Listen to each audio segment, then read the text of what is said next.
May mga araw na mas magaan ang takbo kapag may taong handang makinig sa kwento. Hindi ko hinahanap ang perpektong kasama, gusto ko lang ang presensyang komportable.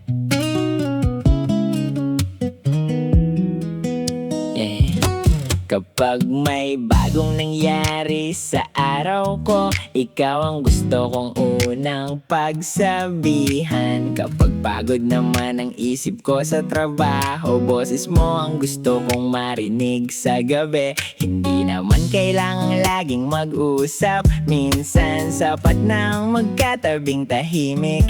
Kahit ordinaryong oras lang ang lumipas, nagiging espesyal dahil kasama kita. Gusto kitang makasama sa mga simpleng araw, sa mga umagang walang espesyal na plano. Gusto kitang makasama kapag gabi na, at gusto ko lang marinig ang kwento mo. Gusto kitang makasama, hindi dahil kailangan, kundi dahil gumagaan ang mundo kapag ikaw. Kung papayagan mo akong maging bahagi, pipiliin kong pahalagahan ang bawat sandali. Gusto kong sabayan ang mga pangarap mo, kahit may sarili rin akong gustong abutin. Hindi ko hihilinging isantabi ang buhay mo para lang manatili sa tabi ko. Kapag may araw na kailangan mong mapag-isa, hindi ko iisipin na lumalayo ka sa akin. Matututunan kong respetuhin ang espasyo, dahil tiwala ang gusto kong maging pundasyon. Gusto kitang makasama kapag masaya, kapag may magandang balitang ibabahagi. Gusto kitang makasama kapag mabigat, kapag gusto mong may makinig ng tahimik. Gusto kitang makasama sa mga pagbabago, sa mga planong minsang hindi natutupad. Hindi ko hinahanap ang buhay na walang problema, gusto ko lang ang tao handang humarap dito. Kung dumating ang panahong hindi tayo pareho, hindi ko gagawing dahilan yon para lumayo. Pag-uusapan natin ang kailangan nating baguhin, at hahanap ng paraan na pareho natin kaya.